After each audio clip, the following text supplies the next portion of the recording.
The Atlanta Hawks, a dark horse in the Eastern Conference, trading DeJounte Murray may have been the best thing for them. The Atlanta Hawks have been stringing together wins, and they have been going under the radar. Cavaliers, who are undefeated for 15 games, lost twice in a row to the Atlanta Hawks. DeJounte Murray is a very good player, but him and Trae Young clearly couldn't coexist together. They both needed the ball in their hands, and while Trae Young is definitely more score first and DeJounte, you could say, is more pass first, at the same time, they still need the ball in their hands to make those things happen. And we know Trae Young is a top-tier assister in the league as well. As you can see, Trae Young is averaging 12.4 assists per game, which is the most of his career. Also averaging 29.9 assists per game as a team, which is third best in the NBA. So they are moving the ball around a lot, and a lot of that is coming from Trae Young. So in order to average 12.4 assists and to score as many points as Trae Young does, he really needs the ball in his hands majority of the time, which I think is a big reason why it didn't work out with DeJounte Murray. Another reason they are thriving is the ascension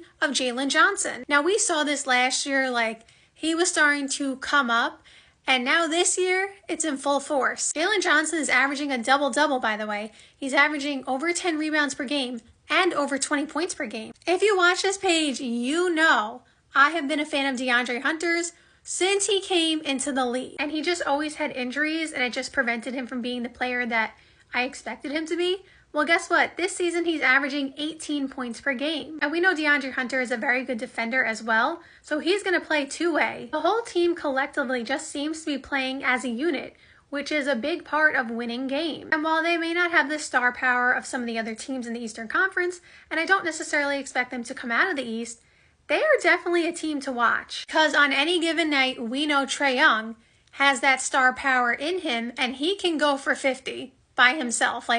That's not a question. And we saw in 2021, they went to the Eastern Conference Finals, and Trae Young was only in the league a couple years at that point. There's just something about the Atlanta Hawks.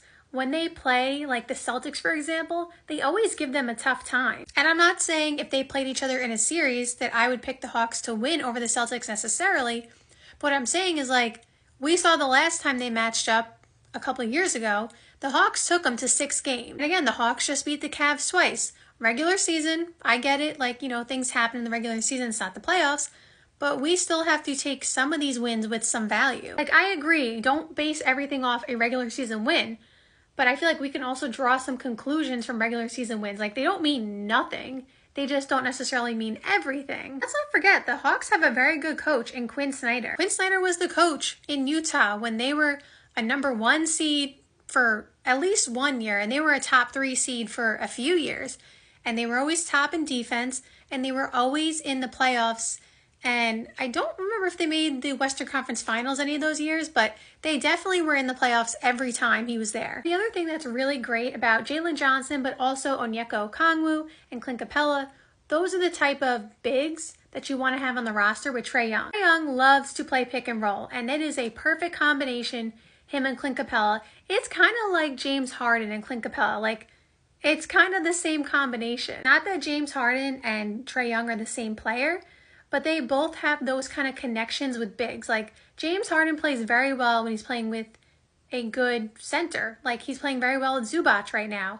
He obviously could play well with Joel Embiid, but Joel Embiid is an MVP in the league. But Trae Young is someone who also benefits from a center like that, who is, athletic, can move, can, protect the paint and stuff like that. And so he plays very well with Clint Capella. And then Onyeka Okongwu, like I said, I've been a fan of his for a while.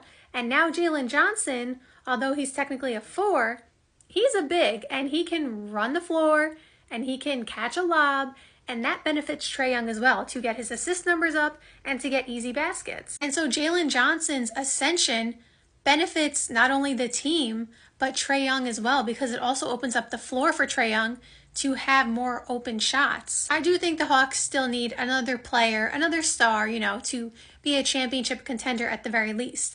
So I'm not putting them in the championship contending category, but I definitely do think they could sneak in and take somebody out in the playoffs in the first round. Depending on their matchup, they could really knock somebody out. So I would keep an eye out for them.